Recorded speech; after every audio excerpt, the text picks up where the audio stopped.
Hello everybody, my name is Seema Agarwal and welcome to my YouTube channel learning is fun. आज इस video में एक important information मैं share करने वाली हूँ।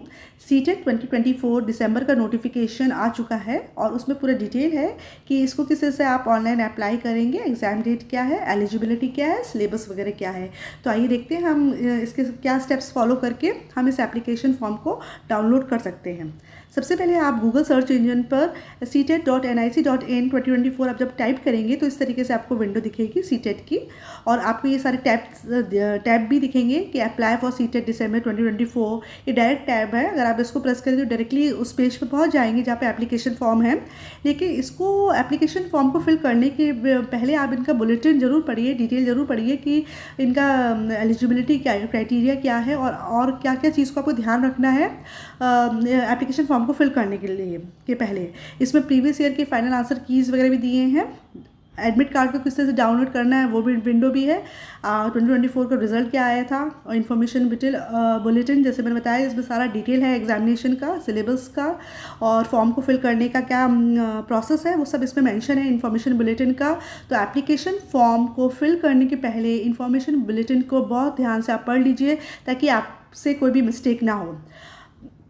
तो आइए हम देखते हैं हमको क्या किस तरीके से हमको उसको करना है। सबसे पहले आप इसको CTET.nic.in पे क्लिक करिए तो ये इनका ऑफिशियल पेज ओपन हो जाएगा। इस तरीके से ये पेज दिख रहा है। सेंट्रल टीचर एलिजिबिलिटी टेस्ट इसका फुल फॉर्म है सीटेट का, और इस तरीके से पब्लिक नोटिस इसमें दिख रहे हैं आपको। तो जो फर्स्ट नंबर का है इसमें इन्फॉर्मेशन बुलेटिन है, उसके पहले एक पब्लिक नोटिस इशू किया था जिसमें इन्होंने नोटिफाई किया था हिंदी और इंग्लिश में कि ये जल्द ही सीटेट की डेट्स डिक्लेयर करने वाले हैं। तो हम सीधे इन्फॉर्मेशन बुलेटिन में जाते हैं। इसको क्लिक करेंगे तो इस तरीके से एक PDF डाउनलोड हो जाएगा। इस तरीके से PDF आपको देखने में लगेगा, इन्फॉर्मेशन बुलेटिन सीटेट दिसंबर 2024।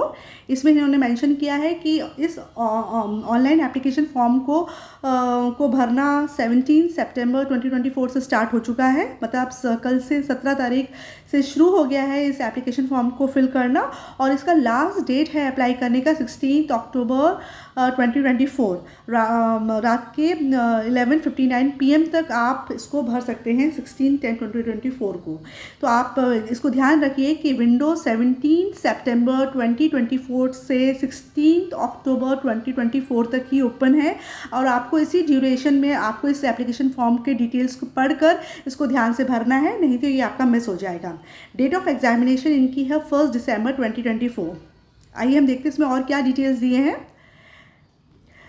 जैसे कि मैंने आपको बताया कि ड्यूरेशन है ऑनलाइन एप्लीकेशन फिल करने का 17 सितंबर 2024 से लेकर 16 अक्टूबर 2024 तक।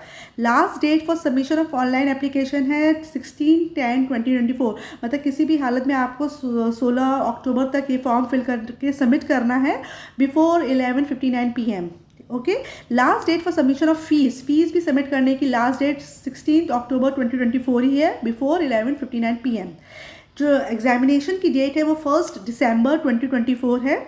इस दिन 2 पेपर होंगे, paper number 2 and paper number 1। Paper number 2 morning session में रखा है जिसका टाइमिंग 9:30 AM to 12 noon रहेगा, और जो पेपर नंबर 1 है वो इवनिंग में प्लान है, वो इवनिंग में शेड्यूल है और इसका टाइमिंग 2:30 PM to 5 PM रहेगा। तो पहले आपको पेपर 2 देना पड़ेगा और फिर पेपर 1 देना पड़ेगा। जो बच्चे दोनों पेपर दे रहे हैं, पेपर 1 और पेपर 2, उनको पूरे दिन टिल 5 o'clock वहाँ पर सेंटर में रुकना पड़ेगा। ठीक है, ये इनके इम्पॉर्टेंट पॉइंट्स हैं, इसको हम जल्दी से देख लेते हैं। Candidates can apply for CTET December 2024 online through CTET website CTET.nic.in। ठीक है, with effect from 17 September 2024 to 16/10/2024 before 11:59। जो बच्चे सीटेट का एप्लीकेशन फॉर्म भरना चाहते हैं वो CTET.nic.in पर उनके एप्लीकेशन फॉर्म को क्लिक करके आप भर सकते हैं, और विंडो है 17 सितंबर से लेकर 16 अक्टूबर 2024 तक बिफोर 11:59 PM। इस टाइमिंग का जरूर आप ध्यान रखिएगा, इसके बाद आप फॉर्म नहीं फिल कर पाएंगे। The candidates applying for CTET is required to go through the information bulletin carefully with the entire requirement therein. आपको ये इन्फॉर्मेशन बुलेटिन पूरा डिटेल में पढ़ना है। इसके मेन पॉइंट्स मैं आज इस वीडियो में आपको बता दे रही हूँ। फिर आप जो इसको इस एग्जाम के लिए अप्लाई कर रहा है वो इस बुलेटिन को डाउनलोड करके इसके पूरे एक एक पेज में जो डिटेल दिए हैं उसको केयरफुली रीड करके ही आप एप्लीकेशन फॉर्म भरिएगा, ताकि आपका एप्लीकेशन फॉर्म रिजेक्ट ना हो। Second, to satisfy eligibility to appear in the examination. Form को फिल करने के लिए पहले आपको एलिजिबिलिटी ज़रूर चेक कर लीजिएगा कि आप इस एग्ज़ाम को देने के लिए एलिजिबल हैं कि नहीं है, क्या इनका एलिजिबिलिटी क्राइटेरिया है। सबसे पहले आप उसको ध्यान से पढ़ लीजिएगा। अगर आप एलिजिबल हैं तभी आप इस फॉर्म को भरिएगा, क्योंकि सीटेट जो है इसकी जिम्मेदारी नहीं लेगा कि आप मतलब फॉर्म अगर आपने बिना एलिजिबिलिटी चेक करके फिल कर दिया और बाद में कुछ डिस्क्रिपेंसीज आती हैं तो सीटेट उसके लिए रिस्पॉन्सिबल नहीं होगा, ये इन्होंने मेंशन किया है। तो ये आपकी रिस्पॉन्सिबिलिटी है कि फॉर्म को भरने के पहले एलिजिबिलिटी क्राइटेरिया को आप ध्यान से पढ़ लेंगे। Third point, to submit online application by giving full particulars by accessing the CTET official website. आपको जो सीटेट का जो एप्लीकेशन फॉर्म है इनकी ऑफिशियल वेबसाइट पे ही अवेलेबल है। आपको वहीं पे लिंक जो मिलेगी एप्लीकेशन फॉर्म की, उसको क्लिक करके ही फॉर्म भरना है और कोई और मेथड नहीं है एप्लीकेशन फॉर्म को फिल करने का। To write complete mailing address with postal pin code. जब आप एप्लीकेशन फॉर्म भरेंगे उसमें अपना एड्रेस लिखेंगे, मेलिंग एड्रेस लिखेंगे, उसमें आपको अपना pin code number correctly fill करना है at the time of applying. आप ध्यान से अपना पिन कोड नंबर नोट करके रखिएगा एप्लीकेशन फॉर्म भरते वक्त, ताकि यहाँ पर कोई गड़बड़ी ना हो। Next, before submission of application form decide the mode of payment of fee. Application form को सबमिट करने के पहले जो भी इनके ऑप्शंस है मोड ऑफ पेमेंट के, उसको आप ढंग से देख लीजिएगा कि किस तरीके से आपको करना है। Debit card, credit card use करना है या नेट बैंकिंग यूज़ करना है आपको इसको पेमेंट को फ़ी को पे करने के लिए। तो keep the confirmation page along. जब आप पूरी अच्छे तरीके से एप्लीकेशन फॉर्म भर के सबमिट कर देंगे तो एक कन्फर्मेशन पेज आपको दिखेगा, उसका प्रिंट आउट लेके आप उसको संभाल के अपने पास रख लेंगे, क्योंकि फर्दर आपको ये आगे की चीज़ों में आपको एक कन्फर्मेशन पेज लगेगा। If a candidate submits online more than one application, his or her candidature will be liable to cancelled and the candidate may also be debarred for future examination. तो आप अगर गलती से भी एप्लीकेशन को 2 बार fill कर देते हैं या 2 बार फिल करके सबमिट कर देते हैं तो ऑटोमेटिकली आपका एप्लीकेशन कैंसिल हो जाएगा और हो सकता है कि आपको फ्यूचर में भी कभी सीटेट के एग्जाम्स में बैठने ना दिया जाए। तो आप ऐसी गलती बिल्कुल मत करिएगा। एक ही बार में, पहले बार में ही एप्लीकेशन फॉर्म को क्लियरली भरिएगा और उसको 2 बार भरने की गलती मत करिएगा, नहीं तो ऑटोमेटिकली आपका एप्लीकेशन फॉर्म रिजेक्ट हो जाएगा। No communication will be sent in this regard. इनकी तरफ से कोई भी आपको इंटीमेशन नहीं मिलेगा कि आपका एप्लीकेशन फॉर्म एक्सेप्ट हुआ है या रिजेक्ट हुआ है। तो देखते हैं क्या मेथड्स है। Method of submission of online application form. Online application form को सबमिट करने के लिए आपको सबसे पहले क्या करना पड़ेगा, सीटेट की ऑफिशियल वेबसाइट पे लॉगिन करना पड़ेगा। आप गूगल में CTET.nic.in टाइप करिएगा तो इनकी ऑफिशियल वेबसाइट खुल जाएगी। फिर वहाँ पे एक लिंक दी गई है अप्लाई ऑनलाइन, उस पर क्लिक करिएगा। फिर उसमें नेक्स्ट स्टेप 3 में आपका आएगा online application form and note down registration number and application number. आपका ऑनलाइन एप्लीकेशन फॉर्म आएगा, उसको फिल करिएगा।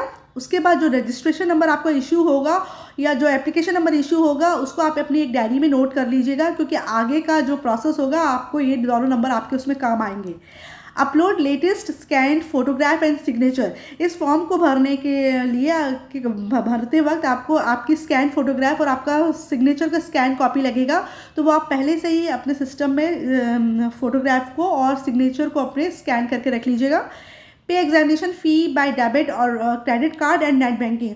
एग्जामिनेशन फ़ी आपको डेबिट कार्ड के थ्रू, क्रेडिट कार्ड के थ्रू या नेट बैंकिंग के थ्रू आप भर सकते हैं, जो भी इसमें भी आप कंफर्टेबल हो। जब एप्लीकेशन फॉर्म आपका सक्सेसफुली उसमें सबमिट हो जाएगा तो आपका कंफर्मेशन पेज आएगा, उसको आप उसका प्रिंट आउट निकाल के आप ज़रूर रखेंगे for record and future reference के लिए। ठीक है। अब रजिस्ट्रेशन प्रोसीजर क्या है, ऑथेंटिफिकेशन फॉर्म एक आएगा, उसमें आपको डिटेल्स भरनी पड़ेंगी कि आप किस स्टेट के हैं, आइडेंटिफिकेशन टाइप, कोई भी आपकी आइडेंटिटी है जिसे आइडेंटिफाई किया जा सके, कैंडिडेट का नेम, डेट ऑफ बर्थ और जेंडर, सारी इन्फॉर्मेशन को बहुत ध्यान से क्लियरली और सही एक बार में ही सही भरिएगा। यहाँ पे कोई भी गड़बड़ी मत करिएगा कि आपका स्टेट क्या है, आपका आइडेंटिफिकेशन टाइप क्या है, कैंडिडेट का नाम क्या है, डेट ऑफ बर्थ क्या है और जेंडर क्या है। Second, fill online application form. Fill complete online application form and choose password. Application form आप भरेंगे और आपको एक पासवर्ड चूज़ करना पड़ेगा। आफ्टर सबमिशन, जब आप इस एप्लीकेशन फॉर्म को सबमिट करेंगे, रजिस्ट्रेशन नंबर और एप्लीकेशन नंबर गेट्स जनरेटेड। जब आप एप्लीकेशन फॉर्म को कम्प्लीटली भर के सबमिट करेंगे तो आपको एक रजिस्ट्रेशन नंबर और एप्लीकेशन नंबर इशू होगा। Note down the registration number और एप्लीकेशन नंबर। इस नंबर को आपको अपनी डायरी में नोट डाउन करके रखना है फॉर सब्सिक्वेंट, क्योंकि अब जब दोबारा आप एडमिट कार्ड डाउनलोड करने के लिए या रिजल्ट डाउनलोड करने के लिए लॉगिन करेंगे ना, तब आपको ये रजिस्ट्रेशन नंबर और पासवर्ड की ज़रूरत पड़ेगी। तो इन दोनों को आप कहीं अपनी डायरी में नोट करके रख लीजिएगा। System generated registration number, application number and chosen password will be use. तो जो भी इस टाइम पे एप्लीकेशन फॉर्म को सबमिट करते वक्त जो भी रजिस्ट्रेशन नंबर या एप्लीकेशन नंबर आपको मिला है, इशू हुआ है, और आपने जो पासवर्ड रखा है वही काम आएगा आपको फर्दर किसी भी कॉरेस्पॉन्डेंस में। आपको फर्दर जब एडमिट कार्ड डाउनलोड करना पड़ेगा या आपका रिजल्ट जब आएगा, तो उसके लिए आपको इस दोनों चीज़ों की रिक्वायरमेंट रहेगी। इसलिए प्लीज़ वो केयरफुली अपनी डायरी में नोट करके रखिएगा। पासवर्ड पॉलिसी, जब आप पासवर्ड डालेंगे तो आपको पासवर्ड डालते वक्त क्या याद रखना है, ध्यान देना है कि first password must be 8 to 13 characters long, करीब 8 से लेकर 13 कैरेक्टर लंबा आपका पासवर्ड होना चाहिए। पासवर्ड में एक अपर केस यानी कैपिटल लेटर का एक अल्फ़ाबेट रहेगा, एक लोअर केस का होना बहुत ज़रूरी है, और 1 numeric value and at least 1 special character. जब आप पासवर्ड डालेंगे तो कम से कम एक अपर केस का अल्फ़ाबेट, एक लोअर केस का अल्फ़ाबेट, एक नंबर और एक स्पेशल कैरेक्टर, यानी कि या तो एक्सक्लेमेशन का साइन या एट द रेट का साइन या हैशटैग या $, परसेंटेज, एक्सपोनेंट, एंड या एस्ट्रिक या डैश, इसमें से कोई भी एक स्पेशल कैरेक्टर को आपको इसमें यूज़ करना पड़ेगा। आपको इस तरीके से अपना पासवर्ड बनाना पड़ेगा जिसमें आप upper case, lower case, 1 numeric value और स्पेशल कैरेक्टर्स को इस्तेमाल करके बनाएंगे, और करीब 8 से 13 कैरेक्टर लंबा आपका पासवर्ड होना चाहिए। Candidate can change the password after login if desired. अगर आप चाहते हैं कि पासवर्ड बदलना, तो लॉगिन होने के बाद आपको ये ऑप्शन मिलेगा कि आप अपना पासवर्ड चेंज कर सकते हैं, तो अकॉर्डिंगली आप उसको ट्राई करिएगा। New password can not be identical to any of the previous 3 password, और आपके जो नया पासवर्ड आप बनाएंगे वो आपके पहले 3 पासवर्ड से मिलता जुलता नहीं होना चाहिए। Candidate is advise not to disclose or share the password with anybody. किसी के साथ आपको अपना पासवर्ड शेयर नहीं करना है। Neither CTET not NIC will be responsible for violation or misuse of the password of a candidate. ना ही सीटेट इसके लिए जिम्मेदार होगा, ना ही NIC जिम्मेदार होगा अगर आपका पासवर्ड का मिसयूज़ होता है। इसलिए आपको अपना पासवर्ड किसी को नहीं देना है, क्योंकि बाकी जितनी भी इंफॉर्मेशन सीटेट की तरफ से आएंगी वो इसी रजिस्ट्रेशन नंबर पे आएंगी, तो आपको अपना पासवर्ड शेयर नहीं करना है किसी और के साथ। Candidate should log out at the end of the session so that the contents of the application cannot be tampered by unauthorized person. Application form भरने के बाद आप ध्यान से लॉग आउट कर लीजिएगा उससे, ताकि कोई और आपके एप्लीकेशन फॉर्म के कंटेंट को चेंज ना कर सके। तो लॉग आउट करना ज़रूरी है जब आपका एप्लीकेशन फॉर्म पूरी तरीके से भर जाए। Online uploading of scanned images, आपको कौन कौन सी स्कैन इमेजेस को आपको अपलोड करना है एप्लीकेशन फॉर्म भरते वक्त, वो हम देखते हैं। सबसे पहले uploading of scan photo and signature are mandatory. आपको अपना एक फोटोग्राफ, जो लेटेस्ट फोटोग्राफ है, और आपका सिग्नेचर जो आप करते हैं उसकी स्कैन कॉपी आपको अपलोड करनी पड़ेगी। आपको स्कैन फोटोग्राफ और सिग्नेचर JPG और JPEG फॉर्मेट में आपको, इस फॉर्मेट में आपको उसका फोटोग्राफ भी रखना पड़ेगा। साइज़ ऑफ जो इसका डिटेल है, किस साइज़ में आपकी फ़ोटोग्राफ होनी चाहिए, स्कैन फोटोग्राफ, उसका साइज़ 10 to 100 KB के बीच में होना चाहिए।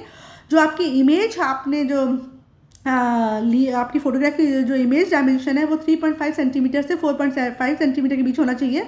आपके स्कैन सिग्नेचर का जो साइज़ है वो 3 KB to 30 KB के बीच में होना चाहिए, और आपका इमेज डायमेंशन है सिग्नेचर का वो 3.5 सेंटीमीटर to 1.5 सेंटीमीटर होना चाहिए। तो जब आप ये एप्लीकेशन फॉर्म भरें उसके पहले ही आप अपने सिग्नेचर को और अपनी लेटेस्ट फ़ोटो को स्कैन करके रख लीजिए। वो आपको स्कैन कॉपी के रूप में भी सबमिट करनी है और JPG और JPEG फॉर्मेट के रूप में भी सबमिट करनी है। जो डायमेंशंस इन्होंने दिए उसी के हिसाब से आप उसको फॉर्मेट करके एडिट करके आप रखिएगा, ताकि आपको अपलोड करते वक्त कोई दिक्कत ना हो। The candidates are advised to keep the scan images of latest photograph and signature of the candidates ready in JPEG and JPG format as per the size and dimensions specified before applying online. तो जैसे मैंने बताया, आप पहले ही application form fill up करने के पहले ही आप ये 2 काम करके रखिएगा। अपनी सिग्नेचर और अपना फोटोग्राफ को अपलोड कर लीजिएगा, उसकी स्कैन कॉपी कर लीजिएगा। जो डायमेंशंस इन्होंने दिए उस हिसाब से आप उसको एडिट करके सेव कर लीजिएगा। The scan images of latest photograph is required to upload to avoid the inconvenience at the center, as this photograph will be matched with the actual candidate appearing in the examination. Scan image की ज़रूरत इसलिए है क्योंकि जब आप centre में जाएंगे तो आपकी इमेज से आपको मैच किया जाएगा ताकि कोई और कैंडिडेट आपकी जगह एग्जाम ना दे सके, इसलिए स्कैन इमेज का होना बहुत ज़रूरी है। तो आप एकदम आप लेटेस्ट जो फोटोग्राफ है उसी को आप स्कैन करके रखिएगा ताकि कोई प्रॉब्लम नहीं हो। अब इसका फर्दर इन्होंने एग्जामिनेशन फ़ी बताई है। इसमें जो जनरल, ओबीसी और नॉन क्रीमी लेयर के जो कैंडिडेट्स हैं वो अगर सिर्फ इसमें देखिए 2 पेपर होते हैं, पेपर 1 और पेपर 2। अगर आप सिर्फ पेपर 1 और पेपर 2 दे रहे हैं और आप जनरल कैटेगरी, ओबीसी या नॉन क्रीमी लेयर के हैं तो आपकी फ़ीस 1000 रुपीज़ रहेगी। और अगर आप पेपर 1 और पेपर 2 दोनों दे रहे हैं तो आपको फ़ीस 1200 सबमिट करनी पड़ेगी। अगर आप SC, ST या डिफरेंटली एबल्ड पर्सन हैं तो आपको 500 फीस पे करनी है अगर आपको सिर्फ पेपर 1 या पेपर 1 या पेपर 2 देना है। और अगर दोनों पेपर देने हैं तो आपको 600 फीस जमा करनी पड़ेगी। इसके ऊपर आपका GST लगेगा, जो भी बैंक के एक्स्ट्रा चार्जेस होंगे। GST as applicable will be charge extra by the bank. तो जो बैंक का GST है वो इस फीस के ऊपर आपको सबमिट करना पड़ेगा, पे करना पड़ेगा। जो मोड ऑफ पेमेंट है ऑनलाइन मोड है, इसमें आप डेबिट कार्ड, क्रेडिट कार्ड या नेट बैंकिंग का इस्तेमाल कर सकते हैं। नेक्स्ट है downloading of confirmation page. Candidates are required to take print out of confirmation page for record and keep it for their reference. आपको जब आप पूरा सबमिट कर देंगे, फीस पे कर देंगे, उसके बाद आपका कन्फर्मेशन पेज आएगा, उसको आप प्रिंट आउट निकाल के संभाल के रख लीजिए। The confirmation page is not required. इस कन्फर्मेशन पेज को आपको सीटेट यूनिट को नहीं भेजना है, ये सिर्फ आपको अपने पास रखना है। इन केस अगर फ्यूचर में कुछ भी प्रॉब्लम आती है तो इसके थ्रू आप उनके टच में आ सकते हैं। The candidate should satisfy his or her eligibility before applying and shall be personally responsible in case he or she is not eligible to apply as per the given eligibility criteria. ये बहुत important है। Application form fill करने के पहले आपको अपना eligibility check करना पड़ेगा कि आप एलिजिबल हैं इस एग्ज़ाम को देने के लिए या नहीं हैं, क्योंकि सीटेट इसकी कोई रिस्पॉन्सिबिलिटी नहीं लेगा। ये आपकी रिस्पॉन्सिबिलिटी है कि आप अपना एलिजिबिलिटी क्राइटेरिया चेक करके ही फॉर्म भरें। Candidate should enter his or her particular, जैसे जो एप्लीकेशन फॉर्म में आपको सारे अपना डिटेल देना पड़ेगा, आपका नाम, father's name, mother's name, date of birth, जो भी आपके क्लास 10 के जो सर्टिफिकेट में है वही डिटेल आपको सेम भरना है। कोई भी अगर आपके नाम के आगे कुमारी या कुमार या मिस्टर या कोई भी वर्ड नहीं लगा है तो आपको नहीं लगाना है। बिल्कुल एग्जैक्ट जो आपकी 10th की मार्कशीट में जो नाम लिखा है सेम वही नाम, फादर का नाम वही, मदर का नाम और वही डेट ऑफ बर्थ आपको इस वाले फॉर्म में भी फिल करनी पड़ेगी। 10th के सर्टिफिकेट के नाम में और इस फॉर्म के नाम में कोई भी डिस्क्रिपेंसीज नहीं होनी चाहिए। Please know that no request for any change in particular will be accepted under any circumstances under the specified date for online correction is over। ठीक है, और उसके बाद क्योंकि कोई भी गलती होगी तो इस फर्दर करेक्शन के लिए पॉसिबिलिटी नहीं हो पाएगी। ठीक है, online application submission, candidates can apply online through CTET का एप्लीकेशन फॉर्म से हम बार बार बता चुके हैं कि उनकी ऑफिशियल वेबसाइट पे अवेलेबल है। तो आप जब इन्फॉर्मेशन बुलेटिन को पूरी तरीके से पढ़ लेंगे, ध्यान से समझ लेंगे, उसके बाद आप इसकी ऑफिशियल वेबसाइट पे जाके आप अपना ऑनलाइन फॉर्म खोलकर उसका डिटेल आप भर लेंगे। The candidate should supply all details while filling the online form and upload their scanned images of latest photograph and signature. Or after successful submission of data and requisite fees, candidates are required to take printout of the confirmation page। सारा detail भरने के बाद, सारी photos upload करने के बाद और application fees submit करने के बाद कन्फर्मेशन पेज आएगा, उसका प्रिंट आउट लेके रख लीजिए। अगर आपके इस फॉर्म में कोई भी गलती हो जाती है तो करेक्शन और अपडेशन की डिटेल क्या है। The candidates particulars can not be change or edited once the examination fee has been submitted. एक बार आपने एग्जामिनेशन फीस सबमिट कर दी तो आप अपना कोई भी पर्टिकुलर, आपका कोई भी नाम, father's name, mother's name, date of birth, आप इसको चेंज नहीं कर सकते हैं। तो एप्लीकेशन फ़ीस को भरने के पहले ही आप बार बार चेक कर लीजिए कि आपने अपना नाम, आपके फादर का नाम, मदर का नाम, आपकी डेट ऑफ बर्थ सही करेक्ट भरी है कि नहीं भरी है। However the facility of corrections in the particulars except city of examination may be made available in the portal during the specified period which will be notified on the website. हालांकि एक कुछ भी करेक्शन का, कुछ भी particular में correction करना होता है तो ये एक दिन के लिए पोर्टल में उसको खोलते हैं, जिसका नोटिफिकेशन आपको सीटेट की ऑफिशियल वेबसाइट में आ जाएगा। तो वो आपको चेक करना पड़ेगा कि बाई चांस आपसे कोई गलती हो जाती है तो आप इस इस नोटिफिकेशन पे ध्यान रखिएगा। The board will not be responsible for any consequences arising out of non acceptance of any correction और एडिशन और deletion in any particular once filled in the application form. Board की कोई रिस्पॉन्सिबिलिटी नहीं होगी अगर आपके फॉर्म में किसी भी प्रकार का करेक्शन, एडिशन या डिलीशन होता है, ठीक है, इसका कोई भी रीज़न रहे। The candidate shall be permitted to make online correction in the following particulars. जब करेक्शन विंडो खुलेगी तो आप इन चीज़ों में अपना करेक्शन कर सकते हैं कि अगर गलती से आपसे कोई गलती हो गई है तो, जैसे name, father mother name, date of birth, category, differently able category, paper opted, जैसे पेपर 1 के लिए आप दे रहे हैं एग्जाम, या paper 2, subject to availability of capacity in particular city, उस सिटी में आप मतलब क्या उनके कितनी अवेलेबिलिटी है उस हिसाब से वो डिसाइड करेंगे। सब्जेक्ट फॉर पेपर 2 के लिए आप कौन सब्जेक्ट ले रहे हैं, लैंग्वेज 1 आपका क्या है, और लैंग्वेज 2 क्या आपने ऑप्ट किया है, आपका एड्रेस ऑफ कॉरस्पॉन्डेंस क्या है, and the name of institution, college और university from where he or she has done with his or her BEd, और आपने किस यूनिवर्सिटी से या किस कॉलेज से या किस इंस्टीट्यूशन से अपना बीएड किया है या अपना डिप्लोमा किया है एलिमेंट्री एजुकेशन का, वो आपको उस पर फिल करना पड़ेगा। This facility of correction will be provided only once. ये करेक्ट करने का जो ऑप्शन है सिर्फ और सिर्फ एक बार दिया जाएगा, और उसके बाद फिर ये जब विंडो बंद हो जाएगी, फिर इसके बाद आपको फर्दर सेकंड चांस नहीं मिलेगा। तो पहले तो आप कोशिश करिए कि फर्स्ट अटैम्प्ट में ही आप सब चीज़ करेक्ट भरे हैं, लेकिन बाई चांस आपको गलत अगर हो जाता है तो आप इनकी वेबसाइट को रेगुलरली चेक करते रहेंगे, उसमें ये अपडेट देंगे कब इनका करेक्शन विंडो ओपन हुआ है, तो उस टाइम पे भी आप अपना करेक्शन कर सकते हैं। और बस ये विंडो एक ही बार खुलेगी, इसके बाद फिर दोबारा आपको चांस नहीं मिलेगा कुछ भी चीज़ करेक्ट करने का। तो प्लीज़ यहाँ पे आप ज़रा ध्यान से आप लोग अपने डिटेल्स फिल करिएगा। Fee once remitted shall not be refunded. एक बार आपने फीस भर दी तो फिर किसी भी सर्कमस्टांसेस में फ़ीस वापस नहीं होगी। No change will be accepted through offline mode, that is through fax application और बाई मेल। कोई भी आपको ऑफलाइन मोड आप इनसे कॉन्टैक्ट नहीं कर सकते, कोई भी चेंजेस नहीं हो सकते, ना फैक्स के द्वारा ना ईमेल के द्वारा। No correspondence in this regard will be entertain. Please know that no request for any change in particular will be accepted under any circumstances after the specified date for online correction is over. एक बार online correction की date over हो जाएगी, उसके बाद किसी भी प्रकार की कोई भी रिक्वेस्ट को एंटरटेन नहीं किया जाएगा। इसलिए प्लीज़ आप अपनी डेट्स का बड़े अच्छे से ध्यान रखिएगा कि आपको कब फॉर्म भरना है और करेक्शन का डेट कब आई है। अगर इनकेस गलती होती है तो सिर्फ और सिर्फ उसी दिन आप करेक्ट कर सकते हैं, उसके बाद आपको सेकंड चांस नहीं मिलेगा, ठीक है। Dates for downloading admit card, जब आपका फॉर्म भर जाएगा और इनका वो 16 अक्टूबर तक सब लोगों का भर जाएगा, उसके बाद एडमिट कार्ड अपलोड होगा, उसकी डेट अनाउंस होगी इनकी ऑफिशियल वेबसाइट पे। तो आप एप्लीकेशन फॉर्म भरने के बाद रेगुलरली इनकी ऑफिशियल वेबसाइट को चेक करते रहिएगा कि कब इसका एडमिट कार्ड इन लोगों ने अपलोड कर दिया है, और फिर उसको डाउनलोड करके रख लीजिएगा, क्योंकि एग्जामिनेशन सेंटर में आपको ये एडमिट कार्ड लगेगा। The dates for downloading admit card will be available on CTET website. For latest updates please visit CTET official website regularly. इनका एड्रेस ऑफ कॉरेस्पॉन्डेंस इन्होंने दिया है, ये आप ध्यान से देख लीजिए।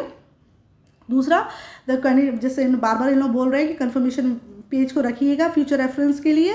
और अच्छा, ये एक चीज़ याद रखिए आप, qualifying the seated would not confer और right on any person for recruitment employment as it is only one of the eligibility criteria for appointment। देखिए आपने एग्ज़ाम अगर क्वालिफाई कर लिया है, इसका मतलब ये गारंटी नहीं है कि आपको जॉब मिल गया है। जॉब आपको मिल रहा है या नहीं मिल रहा है वो आपको अपॉइंटमेंट में, ये एग्ज़ाम इसलिए है कि आप एलिजिबल हैं उस वैकेंसी के लिए, उस अपॉइंटमेंट के लिए आप एलिजिबल हैं। ये सीटेट सिर्फ इतना ही कंफर्म करता है, आपको जॉब की गारंटी या रिक्रूटमेंट या एम्प्लॉयमेंट की गारंटी ये नहीं देता है। For latest update please visit, जो भी इनका लेटेस्ट अपडेट आएगा, जो भी क्वेरीज आएगी वो आप ईमेल में कर सकते हैं, और उनका अपडेट जो आएगा वो इनकी ऑफिशियल वेबसाइट पे आएगी। और अगर आपको कोई भी क्वेरी है, कोई भी आपका क्वेश्चन है, तो आप इनके ईमेल एड्रेस seated.cbsc@nic.in में आप अपने रजिस्ट्रेशन एप्लीकेशन नंबर के साथ इनको मेल कर सकते हैं, तो वहाँ से आपको रिस्पांस मिलेगा। The candidate should mention their own mobile number. अच्छा, बहुत ध्यान से सुनिए, जब आप इसमें मोबाइल नंबर डालेंगे और ईमेल आईडी डालेंगे तो ये मोबाइल नंबर और ईमेल आईडी आप ही का होना चाहिए, क्योंकि जो फर्दर जो भी इन्फॉर्मेशन आएगी, जो भी अलर्ट्स आएंगे वो इसी नंबर पर, इसी में ईमेल आईडी पे आएंगे। तो अगर आपने किसी ऐसे व्यक्ति का अगर आपने डिटेल फ़ोन नंबर या ईमेल आईडी दे दिया है जो आप रोज़ चेक नहीं करते हैं, तो फिर आपसे इंपॉर्टेंट इन्फॉर्मेशन मिस हो सकती है। इसलिए अपना ही मोबाइल नंबर और अपना ही ईमेल आईडी आप इस फॉर्म में फिल करिएगा। The candidate should mention their own mobile number and email ID while submitting their online application, as the seated alerts information will be sent to the candidate on their registered mobile number and email ID। ठीक है, इसके बाद ये पूरा detail है। अब इसको आपको बहुत ध्यान से पढ़ना है। इसके से मैं मेन पॉइंट्स आपको बताऊंगी। ये ब्रोशर को आप पूरा खोल के पढ़िए। इसमें पूरा बैकग्राउंड एंड रैशनल दिया है, शॉर्ट टाइटल, डेफिनेशन दिए हैं, शेड्यूल ऑफ एग्जामिनेशन दिया है कि किस टाइम पे एग्जामिनेशन होगा, जो हम अभी डिस्कस कर चुके हैं। मोड ऑफ सबमिशन क्या है, एप्लीकेशन क्या है, एलिजिबिलिटी क्राइटेरिया क्या है, स्ट्रक्चर और कंटेंट क्या है सीटेट का, language of the question paper क्या रहेगा, क्वालिफाइंग मार्क्स और अवार्ड ऑफ सीटेट सर्टिफिकेट क्या है, सारा डिटेल इसमें दिया है। तो इस ब्रोशर को आप एकदम ध्यान से पढ़ लीजिएगा।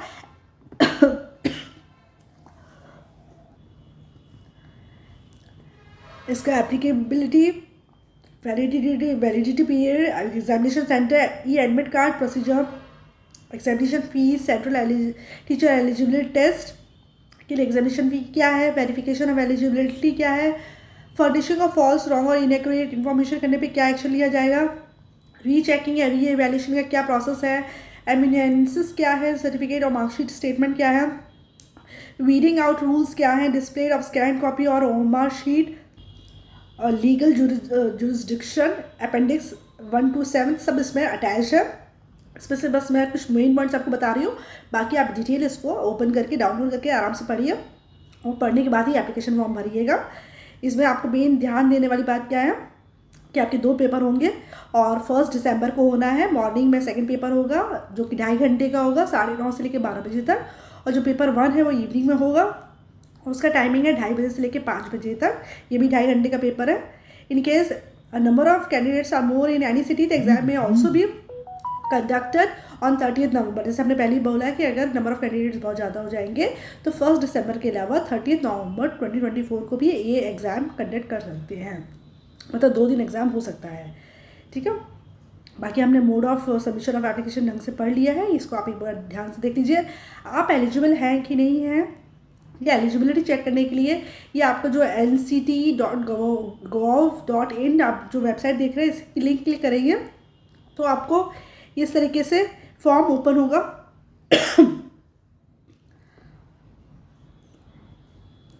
इसमें आपको इन्होंने डिटेल दिया है। इस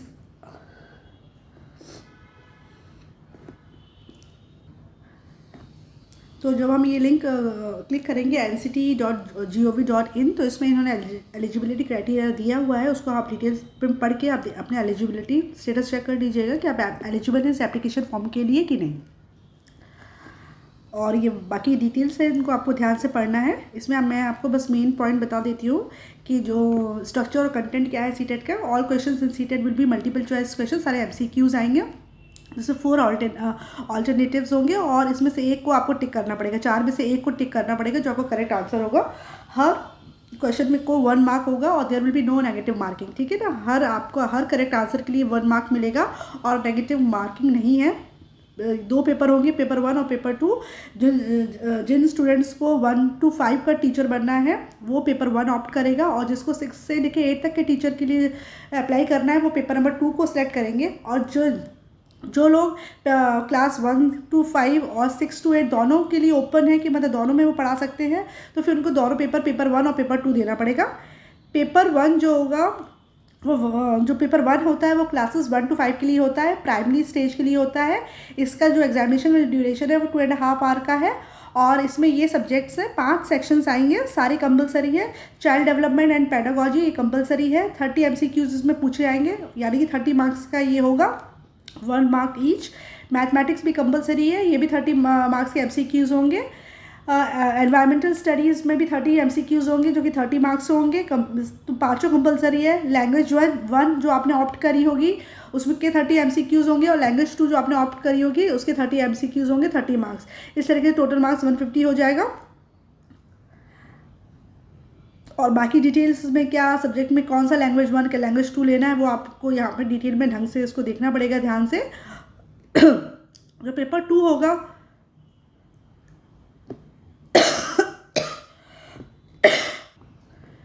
जो पेपर नंबर 2 होगा वो क्लास 6 से 8 तक के लिए है और इसका भी ड्यूरेशन 2.5 आवर्स का है। इसमें भी 5 सेक्शंस हैं। चाइल्ड डेवलपमेंट एंड पेडागोजी के 30 क्वेश्चंस होंगे, 30 मार्क्स के। मैथमेटिक्स और साइंस के जो टीचर्स होंगे उसमें मैथमेटिक्स और साइंस से रिलेटेड क्वेश्चंस पूछे जाएंगे, जो 60 MCQs होंगे 60 मार्क्स के। जिन्होंने सोशल स्टडीज़ या सोशल साइंस लिया है, सोशल साइंस टीचर बनने के लिए, उनसे 60 MCQs सोशल साइंस के पूछे जाएंगे, जिसके 60 मार्क्स होंगे। लैंग्वेज 1 कंपलसरी है, 30 MCQ आएंगे 30 मार्क्स के, और लैंग्वेज 2 भी कंपलसरी है, वो 30 MCQs आएंगे 30 मार्क्स के। बाकी डिटेल आपकी इसमें दी है, तो इसको आपको ढंग से इसको पढ़ना है। क्वालिफाइड मार्क्स और award end of seated certificate के डिटेल में दिया है, तो आपको इस पूरे ब्रोशर को ध्यान से देखना है। और इसका एडमिट कार्ड जब अपलोड हो जाएगा तो वो आपको डाउनलोड करके अपने पास रखना और एग्जामिनेशन सेंटर के दिन आपको लेके जाना है। आई होप आपको ये इन्फॉर्मेशन अच्छी लगी होगी, और आप इस फॉर्म को आप समय से भर दीजिए। आपको पता है कि विंडो 17 सितंबर से लेकर 16 अक्टूबर तक है, तो इस ड्यूरेशन में के बीच में 1 महीने का समय आप अच्छे से उसको पढ़ लीजिए पहले। और जो भी चीज़ें चाहिए, जैसे आपका फ़ोटोग्राफ चाहिए, आपके स्कैन सिग्नेचर चाहिए, उसको आप पहले से ही अपने सिस्टम में अपलोड करके रख लीजिएगा इनके डायमेंशन के हिसाब से, ताकि भरते वक्त कोई भी गलती ना हो। और आई होप ये इन्फॉर्मेशन आपको अच्छी लगी होगी, और अगर आपको अच्छा लगा है तो please like and subscribe my YouTube channel, and for any queries, comment in the comment box. Thank you.